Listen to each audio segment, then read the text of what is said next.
आधी रात का समय होता है। चारों दोस्त एक गाड़ी में बैठे हुए गांव के एक जंगल से होकर गुजर रहे थे। वहां पर चारों तरफ सन्नाटा और झाड़ियां ही थी। उन्होंने अपनी गाड़ी के अंदर म्यूजिक बजाया और वो चारों बहुत खुश थे कि तभी उनके दोस्त का फोन आता है और बोलता है, कहाँ हो तुम लोग? कल मेरी शादी और तुम्हें आज शाम तक पहुंच जाना चाहिए था। सालों, एक तो तूने 2 दिन पहले ही अपनी शादी के बारे में बताया और हमें तैयारी भी करने नहीं दी, और अब पूछ रहा है कि हम कहाँ पे हैं। इतनी गर्मी में दिन का ट्रेवल करना कितना मुश्किल होता है, इसीलिए हम शाम को निकले। अभी हम आधे रास्ते में पहुंच गए हैं। क्या बात कर रहा है तू? अरे, तुम्हें मैंने कहा था ना कि रात के समय मत निकलना। यहाँ पर गांव के समय एक रात ऐसा रास्ता आता है जहाँ पर एक छलावा रहता है। देखो, अगर तुम निकल चुके हो तो तुम थोड़ा ध्यान से आना और गाड़ी को कहीं पर भी मत रोकना, सीधा गांव में आना। बट रवीश देव के छलावा भलावा कुछ नहीं होता। तो बिना इसको माने आगे बढ़ जाते हैं और बोलता है कि उल्टी सीधी बातें हैं। अरे दोस्त, चिंता मत कर, हम पहुंच जाएंगे। चल अब तू फोन रख, हम गाने बजाते बजाते आ जाएंगे। गाड़ी में यार कहीं देव सही तो नहीं बोल रहा। ये सब चीजें होती है, मुझे तो डर लग रहा है। वो बोलता है, अबे फट्टू, कहीं के तुझे चिपकली से भी डर लगता है तो क्या उसके अंदर भूत होता है या फिर छलावा? फालतू की बातें बंद करो और मैंने तुझे गाने की लिस्ट दी है, उसे फटाफट बजाते चले। बाद में अमन, वैभव, विराट, सनाया चारों दोस्त गाड़ी में बैठे गाने बजाते हुए जा रहे थे। विराट गाड़ी को ड्राइव कर रहा था, उसका सारा ध्यान कानों पर था। गाड़ी स्पीड से चल रही थी। तभी अचानक से उसके सामने एक छोटी सी बच्ची आ जाती है और वो बहुत तेज ब्रेक मारता है, जिसकी वजह से उसके दोस्त उसके पर चिल्लाने लगते हैं। लेकिन उसकी सांसें अटकी हुई थी और चेहरे पर पसीना था। वह हकलाते हुए अपने दोस्त को छोटी सी बच्ची के बारे में बताता है और गाड़ी से निकलकर चारों तरफ देखता है, लेकिन वह छोटी सी बच्ची कहीं पे भी दिखाई नहीं देती। अब अपने दोस्तों के कहने पर वह चुपचाप दोबारा से गाड़ी चलाना शुरू कर देता है। विराट अब बहुत ध्यान से गाड़ी चला रहा था क्योंकि उसके दिमाग में उस छोटी बच्ची का ख्याल जा ही नहीं रहा था। तभी अचानक से उसके कंधे पर एक जला हुआ हाथ आता है और फिर वह बहुत तेज ब्रेक फिर से मारता है। विराट बोलता है, तुम्हें क्या हो गया है? बराबर इस तरह से ब्रेक क्यों मार रही हो? मारना चाहते हो क्या मम्मी? मेरे कंधे पर किसी का जला हुआ हाथ था। क्या तुमने देखा ये सब? सब लोग मेरा मजाक उड़ाते हैं और या तो कोई और ही डरा रहा है। साले, तुमने चट गई है क्या? अब चुपचाप गाड़ी चला। विराट बहुत ज्यादा परेशान हो गया था। उसका चेहरा देखकर वैभव गाड़ी चलाना शुरू करता है। देखते ही देखते रात घनी और काली हो रही थी।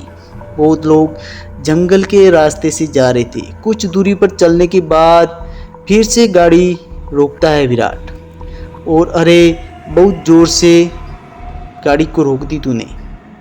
चल मैं चलाता हूँ तो फिर मैं भी चला ही लूँगा। अब तीनों दोस्त हल्के होने चले जाते हैं और इधर सनाया अपना फ़ोन निकालकर गाड़ी में बाहर आती है और सेल्फी लेना शुरू कर देती है। इसी के साथ वो अपने फ़ोन का कैमरा ऑन करके वीडियो शूट करने लगती है, जिसमें वह अपने तीनों दोस्तों को भी ले लेती है। जब वो वापस गाड़ी की तरफ आ रहे होते हैं तो सनाया गाड़ी से थोड़ी दूर पर खड़ी होती है और दोनों जले हाथ अचानक से सनाया के कंधे पर आते हैं और सनाया को खींचते हुए जंगल की अंदर ले जाते हैं। ये देख वो सारे दोस्त दंग रह जाते हैं कि उन्हें कुछ समझ में नहीं आ रहा था। उन सभी दोस्त के चेहरे पर अब डर साफ दिखाई दे रहा था। उन्हें महसूस हो गया था कि कुछ तो है, जिसकी वजह से वह डर के मारे कांपने लगते हैं। विराट बोलता है, देखा, मैंने कहा था ना, तुम लोगों ने मेरी बात ही नहीं सुनी। सनाया कहाँ है? उसे कौन लेकर गया? वो मेरी गर्लफ्रेंड है।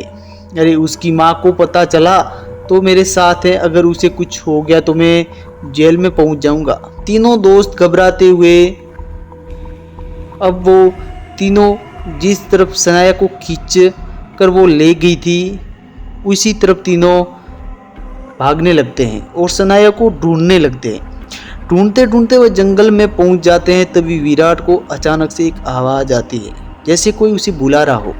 वह उस आवाज़ के पीछे जाने लगता है, जिसके चलते वह अपने दोस्तों से दूर हो जाता है। चलते चलते वह जंगल के बीच, इतने घने जंगल के बीच पहुंच जाता है जहां उसे सनाया दिखाई देती है। सनाया उसे अपने हाथों से इशारा करने लगती है और अपनी तरफ बुलाने लगती है। विराट अपने दोस्तों को अपने साथ ले जाने के लिए उसके पीछे पीछे जाने लगता है। तभी विराट उसे बोलता है, उसके पास जाता है और उसे गले से लगा लेता है। थैंक गॉड सनाया, तुम्हें कुछ नहीं हुआ। तुम्हें पता है हम लोग कितना डर गए थे। अरे सांस गले में अटक गई थी। चलो अब गाड़ी के पास चलो, हमें वैसे भी देरी हो रही है निकलने के लिए। विराट सनाया से बात करता जा रहा था, लेकिन सनाया उसकी बात का कोई रिप्लाई नहीं दे रही थी। जैसे वो कंधे से उसका मुंह हटाकर देखता है तो वो देखता है कि वो कोई सनाया नहीं थी, बल्कि एक बहुत भयानक चुड़ैल थी। उसका चेहरा देखते विराट को समझ आ जाता है कि अभी तक जिसे वह गले से लगा कर खड़ा था वह कोई सनाया नहीं बल्कि एक छलावा था, जो उसके साथ खेल खेल रहा था। तभी वो छलावे को जोर जोर से हंसता हुआ देखता है। उसकी हंसी की आवाज़ विराट को उसके कानों के दर्द होने लगता है। वह अपने कानों पर हाथ लगाता है। इतने में वह छलावा उसकी गर्दन पर मुंह रखकर उसका सारा खून चूस लेता है और चुटकियों में गायब हो जाता है। इधर जंगल के अंदर अमन और वैभव पहले तो सनाया को ढूंढ रहे थे, लेकिन अब उन्हें पता चलता कि अब उनका दोस्त विराट कहीं उन्हें नजर नहीं आ रहा, तो वो दोनों उसे भी ढूंढने लगते हैं।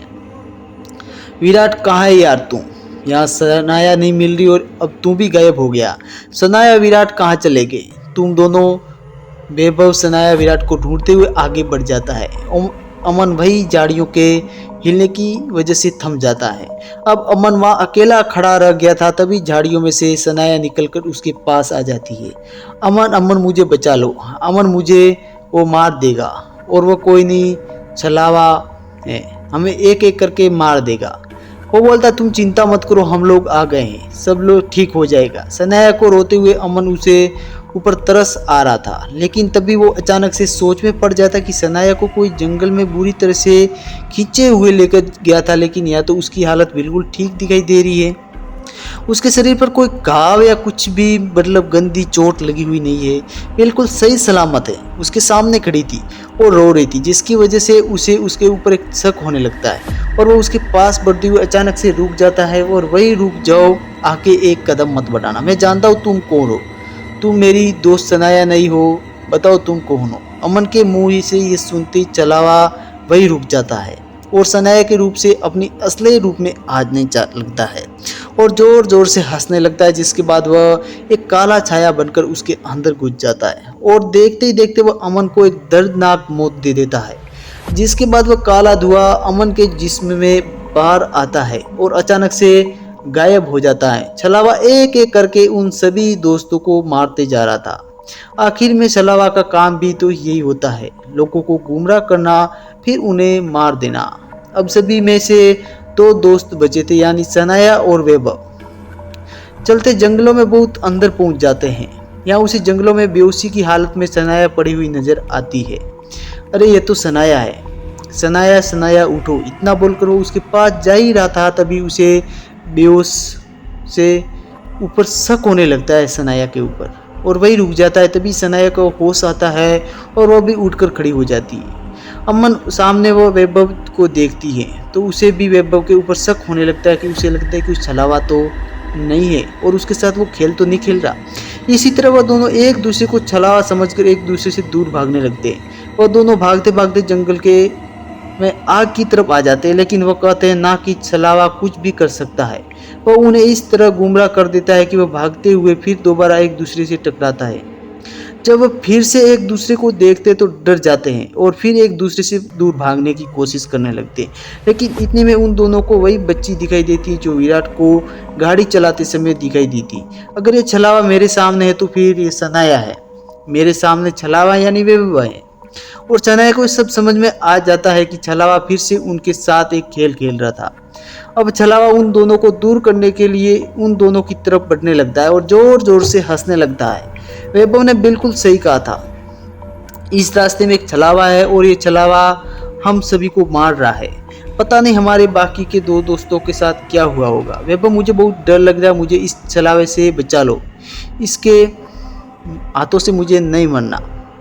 मुझे अपने घर जाना है। हम लोग कहाँ आकर फंस गए यार। मैंने ऐसे कभी नहीं सोचा था कि हम दोनों को पता था कि छलावा उन्हें मार देगा, जिसके कारण वो दोनों एक दूसरे को गले से लगा लेते और अपना दुख बांटने लगते। तभी अचानक से सूर्य उदय होने लगता है। सूर्य की किरणों से जैसे ही छलावा बच्ची के ऊपर पड़ता है और उसके शरीर पर जले जैसे निशान बनने लगते हैं, मानो जैसे सूर्य की किरणों से उसे जला रही हो। इसी के चलते छलावा सूर्य उदय वहाँ से गायब हो जाता है और वह दोनों अपने अपने घर चले जाते हैं।